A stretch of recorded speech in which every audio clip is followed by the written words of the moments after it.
बिस्मिल्लाहिर्रहमानिर्रहीम। Testing of hypothesis में हम ऑलरेडी एक एग्जांपल सॉल्व कर चुके हैं। एक दूसरा एग्जांपल है, उसकी जानिब जाते हैं।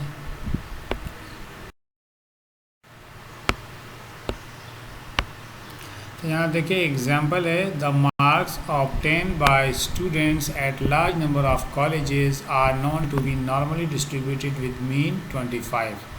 A random sample of 36 students showed an average number of marks of 27 with standard deviation of 5. क्या कहा गया? What conclusion should be drawn? के नॉर्मल डिस्ट्रीब्यूटेड है, स्टूडेंट्स के जो नंबर्स हैं उनका मीन क्या है? 25 है।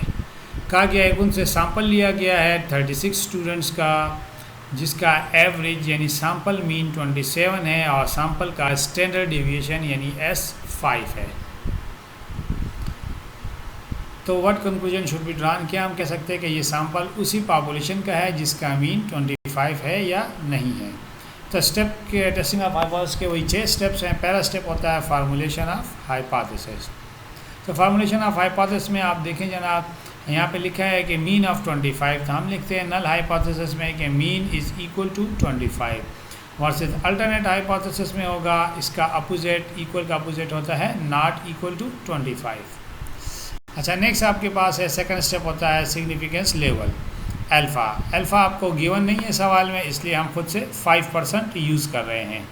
तीसरा स्टेप होता है टेस्ट स्टैटिस्टिक्स। टेस्ट स्टैटिस्टिक्स यानी z is equal to x bar minus mu divided by s over n का रूट। s क्यों यूज़ किया है? पिछले सवाल में हम लोगों ने सिग्मा यूज़ किया था। When sigma is unknown and n is greater than 30। यहाँ पे देखिए पॉपुलेशन का जो सिग्मा है स्टैंडर्ड डेविएशन है, पॉपुलेशन का स्टैंडर्ड डेविएशन सिग्मा, उसके बारे में कोई इन्फॉर्मेशन नहीं है, सिर्फ पॉपुलेशन का मीन गिवन है।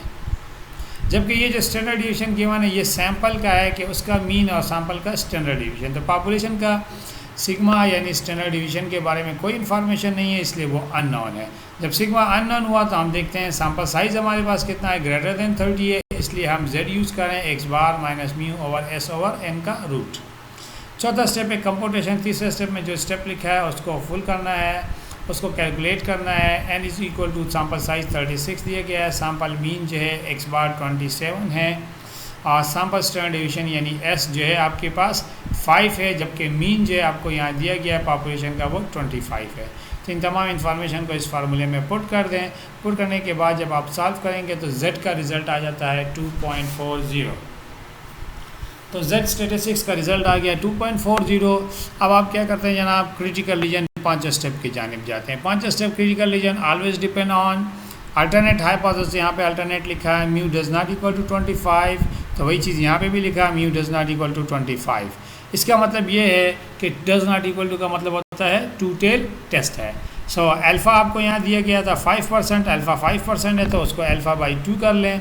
तो अल्फ़ा बाई 2 करने से 0.025 है, तो z अल्फ़ा बाई 2 हमें चाहिए होता है, इसलिए z अल्फ़ा बाई 2 की जगह 0.025 पुट कर दिया। तो ये टेबल से भी हम लोगों ने फाइंड करना पिछले वीडियो में सीखा था कि कैसे फाइंड करते हैं। तो इसको फाइंड करें तो टेबल से z के टेबल से स्टैंडर्ड नॉर्मल के टेबल से फाइंड करें तो 1.96 आ जाएगा। तो ये ग्राफ बना हुआ है कि ये इस पॉइंट का नाम होता है, इस पॉइंट का नाम था -z अल्फ़ा बाई 2, ये जो रेड स्पॉट है, और ये दूसरा रेड स्पॉट है इसका नाम था +z अल्फ़ा बाई 2। तो ये हम लोगों ने कैलकुलेट कर लिया, इसका रिज़ल्ट आ गया 1.96। तो यहाँ पे लिख लिया -1.96, यहाँ लिख लिया +1.96। छठा स्टेप होता है कंक्लूजन। सिंस z कैलकुलेटेड 2.40, यहाँ पे देख ले z जो कैलकुलेट किया स्टेप 4 में 2.40 falls on the critical reason. कैसे क्रिटिकल रीजन में आ रहा है? जो शेडेड एरिया है क्रिटिकल रीजन है। नंबर लाइन पे ऊपर जाएं, यहाँ 0 है, यह रेड पॉइंट 1.96 है, तो 2.14 जाहिर से बात इससे आगे राइट पे आएगा, तो इधर शेडेड एरिया इधर कहीं आएगा, तो शेडेड में आ रहा है, इसका मतलब ये क्रिटिकल रीजन है। सो ये क्रिटिकल रीजन पे फॉल कर गया।